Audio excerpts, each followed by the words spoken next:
સમાચાર ગીર સોમનાથમાંથી કે જ્યાં પાક સહાયના નામે વીસીઈનું કૌભાંડ સામે આવ્યું છે। ઉનાના તળ ગામે વીસીઈ દ્વારા પાક સહાયના નામે કૌભાંડનો ખુલાસો થયો છે। ડમી નામોની અરજી કરી સહાય મેળવવાનું કૌભાંડ થાય તે પહેલા જ ભાંડો ફૂટ્યો હતો। 10 ખેડૂતોના બોગસ નામ નાખી કૃષિ રાહત પેકેજ માટે કરી હતી અરજી। તલાટી મંત્રીના સહી સિક્કા લગાવી પોતે જ વાવેતર લખીને અરજી અપડેટ કરી હતી। 2,50,000નું કૌભાંડ આચરવા જતા ગ્રામ સેવકની સતર્કતાથી આ ભાંડો ફૂટ્યો હતો। વિદેશમાં રહેતા 3 અને 5 મૃતકના નામ ઉમેરી દસ્તાવેજ હોવાનું ખુલતા ફોર્મ રિજેક્ટ થયું હતું। વીસીઈ વિરુદ્ધ ઉચ્ચ અધિકારીઓ દ્વારા તપાસ શરૂ કરવામાં આવી। અરજીઓની ચકાસણી કરતા અંદાજે 10-11 લોકોના ડુપ્લિકેટ આધાર નંબર આપી અને ડબલ અરજીઓ કરવામાં આવેલ છે। મૃતકો કેટલા હતા, બાળ કેટલા વસવાટ કરે છે એની વિગતો શું? હા, એમાંથી મૃતકની સંખ્યા 5ની છે અને ગામ બહાર અન્ય વસ્તારની સંખ્યા 3 છે।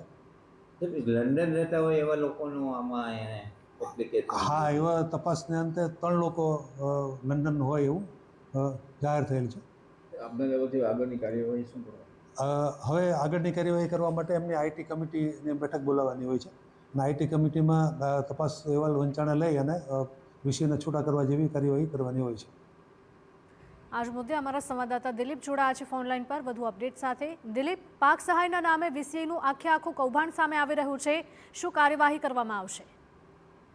જી, વાત કરવામાં આવે તો પ્રથમ તેની જાણકારી છે તે ગ્રામ સેવકને થઈ હતી અને તેના કારણે તેણે તંત્રને જાણ કરી હતી અને ત્યારબાદ ટીડીઓ દ્વારા તપાસના આદેશ આપવામાં આવ્યા હતા।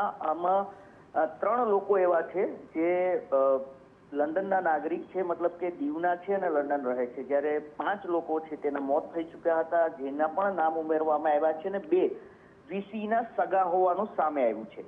આ તપાસ હાથ ધરવામાં આવી હતી જેમાં 10 જેટલા લોકોના નામ છે જે ડમી ઘુસાડવામાં આવ્યા હતા અને લગભગ 2.5 લાખ રૂપિયાનું કૌભાંડ આચરવાની પ્રક્રિયા હાથ ધરવામાં આવી હતી, પરંતુ તંત્રને જાણ થઈ હતી। તપાસમાં સમગ્ર કૌભાંડ છે તે બહાર આવ્યું છે અને હવે વીસીઈને છૂટા કરવા માટેની તજવીજ હાથ ધરવામાં આવી છે। જે રિપોર્ટ તૈયાર કરવામાં આવ્યો છે તે ઉચ્ચ અધિકારીઓને મોકલવામાં આવ્યો છે અને ટૂંક સમયમાં આ સમગ્ર મામલે શું નિર્ણય થાય છે તે હવે જોવું રહ્યું। જી બિલકુલ, માહિતી બદલ આપનો આભાર।